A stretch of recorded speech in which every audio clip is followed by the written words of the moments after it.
I'm here with Sarah Wald. Sarah and I go back a long time. We've done a lot in women's golf here in Michigan, and Sarah is one of the queens of public golf, I would say, and very affectionately at that. Sarah, you are a Hall of Fame inductee yourself, and you've been involved in golf for a long time. Tell me a little bit about how you got started with the Michigan women here. Well, actually, I qualified for the Women's Amateur Public Links and twice, and I didn't do very well, so I thought I'd better do something useful. I wasn't going to be a champion golfer, and so it was a time for women's public golf to really grow, and so I formed a committee, and I had lots of help, and we went from 13 players in the sectional to 104 in 1 year.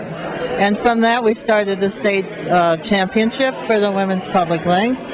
And from that, I got involved in the USGA on the Women's Amateur Public Links Committee. And then that involved into being a governor of the Golf Association of Michigan, the Golf Digest panelist, and all kinds of good things. And I was also involved in the Futures Tour when it was here for 5 years. Well, talking about the Futures Tour, we were talking a little bit off camera about that and the fact that so many of the women who are on today's LPGA Tour were actually Futures players and played here in Michigan. Yes, they did. Actually, Lorena Ochoa won one of the Futures Tours here.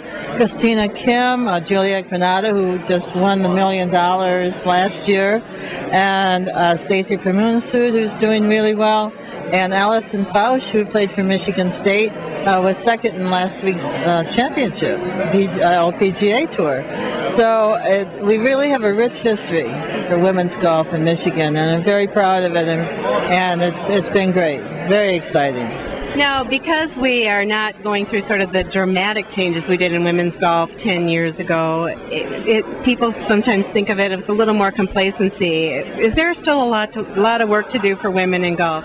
Well, I think so. If you think about the careers for women in golf, I mean, if you don't make the LPGA, what do? You work, assistant pro for forever. I mean, there's very few women head pros. There's more every year, and and they're coming up. But I'd like to see more careers for women in golf, and that's what I'd like to see happen.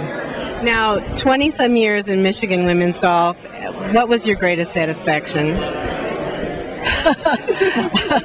That's a really tough one because the whole scene has changed and grown, and I'm not sure what's my greatest. I guess starting the Women's Senior Championship in the GAM, the Michigan Women's Senior Championship, and the match play. That was sort of a fight, but it's well established now. We have some really good senior players, and it's part of the GAM. When I first started, there were no championships for women in the Golf Association of Michigan, and now we have a full range, from the junior girls to the senior women's.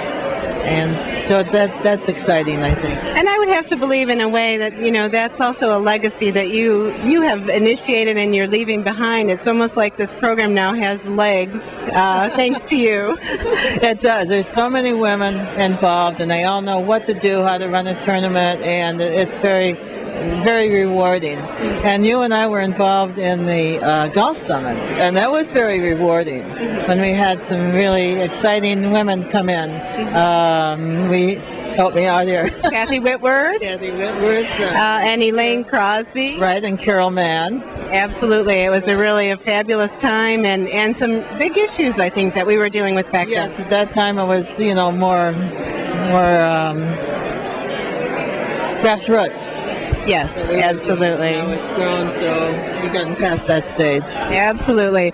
Well, it's always a pleasure to be with you, Sarah. One of my favorite women in golf, Sarah Wald. You've done a lot, Susan. You deserve a lot of credit as well. Thank you. A happy twosome.